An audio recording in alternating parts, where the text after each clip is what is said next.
It's harvest time, and Japanese farmers gather their crops for the rice market in Kyoto. Of course, they'll try to get as much for it as possible, and the buyers will try to buy it as cheaply as possible.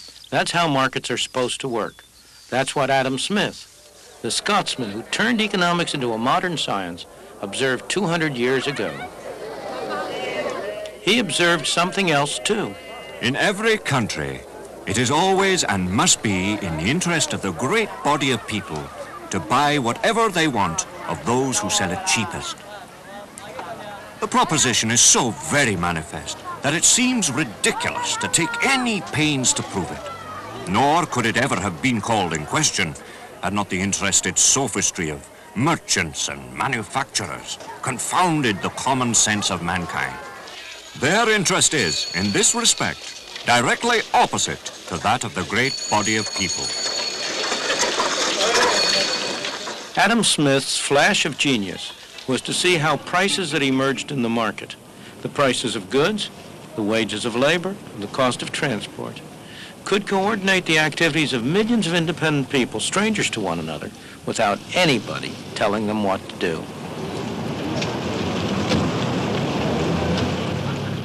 His key idea was that self-interest could produce an orderly society benefiting everybody.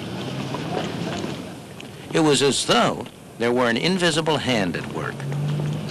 The invisible hand is a phrase that was introduced by Adam Smith in his great book, The Wealth of Nations, in which he talked about the way in which individuals who intended only to pursue their own interests were led by an invisible hand to promote the public welfare, which was no part of their intention.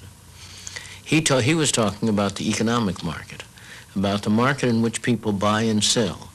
And he was pointing out that in order for a butcher or a baker or a candlestick maker to make an income, he had to produce something that somebody wanted to buy. And therefore, in the process of promoting his own interests, of looking to his own profit, he ended up serving the interests of his customers. When Adam Smith published The Wealth of Nations, Britain was still largely a rural and placid place. But the Industrial Revolution was already getting started, and standards of life were beginning to rise. One obstacle was that trade with other nations was still tightly controlled. Merchants in the home market had persuaded the government of the day to impose heavy duties and taxes on all foreign imports in order to ensure themselves a protected market.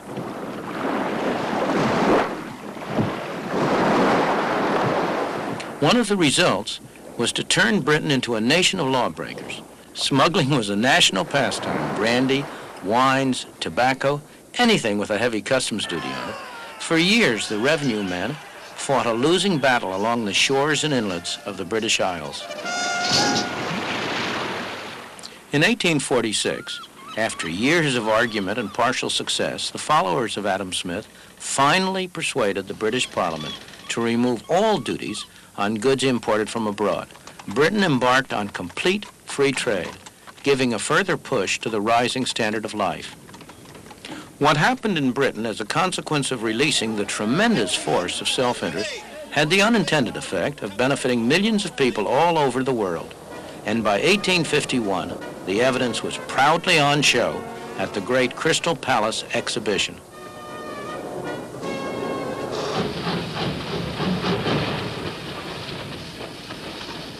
Free trade enabled Britain to become the workplace of the world.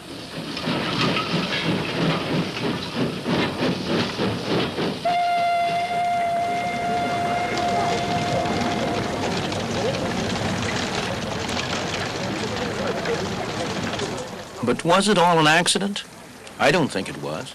Consider what happened in 1868 on the other side of the world, in Japan.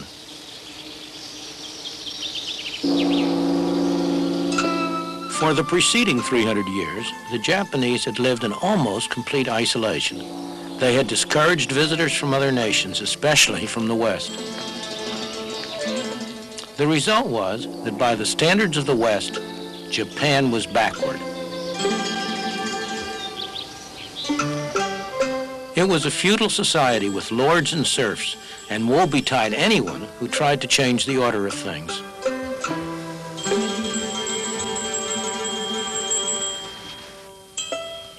Women were third-class citizens. In 1868, a new generation of rulers decided that the time had come for Japan to make contact with the outside world. And with the arrival of the first foreign traders from the West, things began to change. The Japanese followed the British trading pattern because Britain was a leading nation of the world.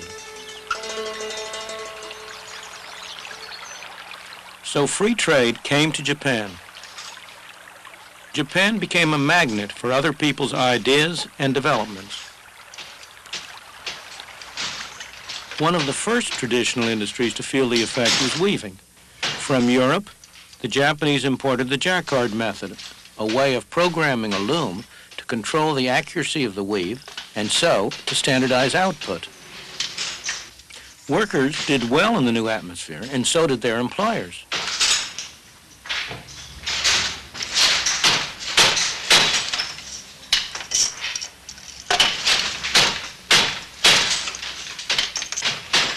The adoption of mass production techniques meant that workers were able to move out of the traditional industries and into the new industries, which all added to the trade boom.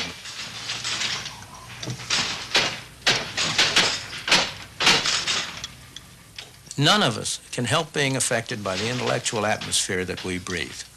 In the middle of the 19th century, when Japan ended her self-imposed isolation and entered the modern age, it never occurred to her leaders to follow any other course than that of free enterprise and free markets. That was the intellectual atmosphere of the time, created by Britain's success in applying the principles of Adam Smith. In 1948, when India achieved independence, her leaders had all been trained in Great Britain. They had sat at the feet of Harold Laski and his associates at the London School of Economics, or of their counterparts at Oxford and Cambridge. It never occurred to them to follow any other course than that of central planning and government control. That was the intellectual atmosphere of the time. And the intellectual seed took root. As it grew, it needed to be honored, even worshipped. Every year on the anniversary of Gandhi's birth, people all over India do just that. In homage to the great Mahatma, they sit and spin, using methods handed down through the centuries. But it's more than just a symbol of honoring the past. It typifies the policy that they are actually following. The new government in 1948 decided that India's traditional weaving industry and its workers should be protected from 20th century industrialization. What were the consequences of that policy? This is India today, 30 years after winning independence. And these are scenes in a very typical Indian community, one of thousands. It's called Anakaputar, and it's about 1,000 miles south of the capital, New Delhi.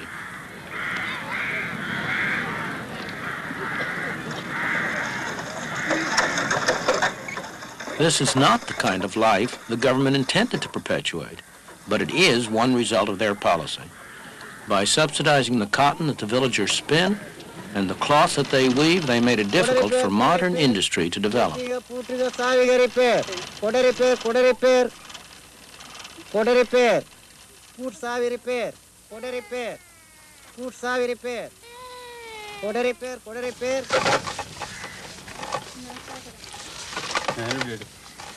This is sizing. It's an essential technique in cloth production where the yarn is smoothed clean.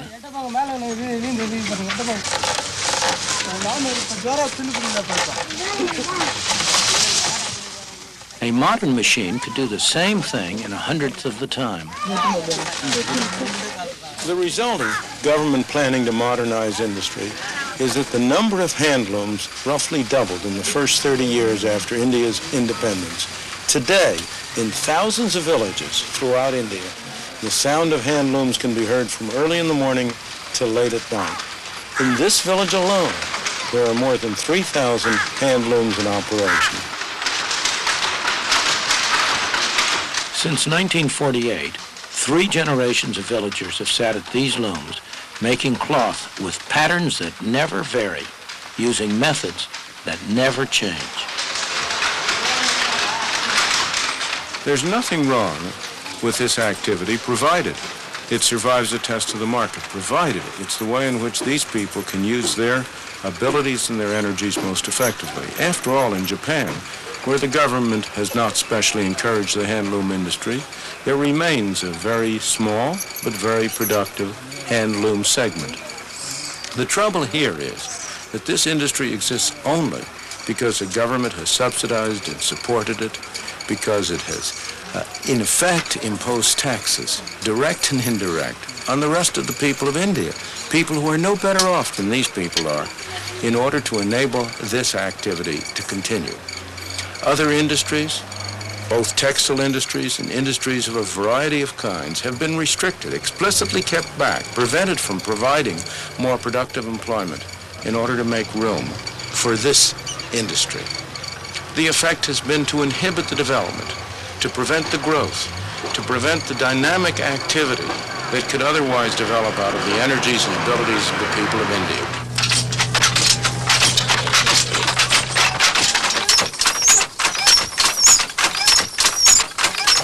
This looks like a factory, but it's also home for the people who work here. When they're not sitting at their looms, they eat and sleep in a corner of this hut.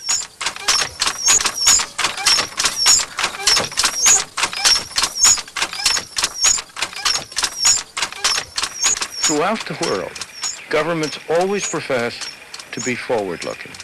In practice, they are always backward-looking, either protecting the industries that exist or making sure that whatever ventures they have decided to undertake are encouraged and developed. This occurs at the expense of the kind of healthy development of new, dynamic, adaptive industries that would surely occur if the market were allowed to operate freely, if it were allowed to separate out the unsuccessful ventures from the successful ones, discouraging the unsuccessful and encouraging the successful.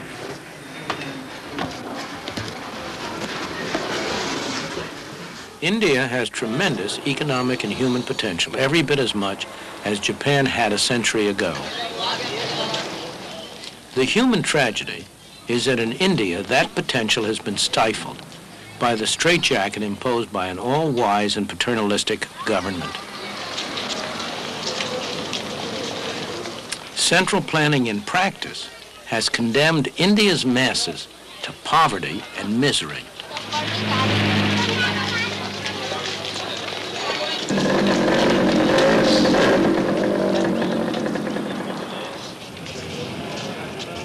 We know what has happened in Japan. Free trade set off a process that revolutionized Japan and the lives of its people. Improvements in material well-being went hand in hand with the elimination of the rigid social structure of a century ago. It's no accident. As always, economic freedom promotes human freedom. And in the meantime, what has happened to the Japanese weaving industry?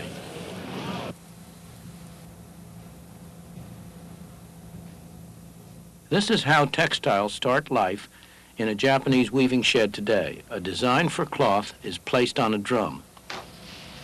As it revolves, it is scanned by an electric eye. Each color, each variation in the pattern and texture is transmitted faithfully to a computer.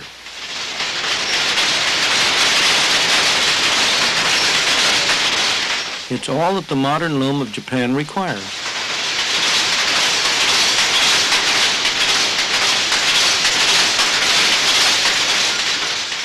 This loom is fitted with electronics that make it one of the most sophisticated of its sort in the world. The fabric it produces is the best silk of its kind.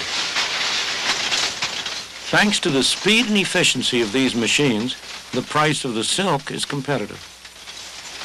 The workers are highly skilled and well paid. With the new technology, there's very little a loom like this cannot produce.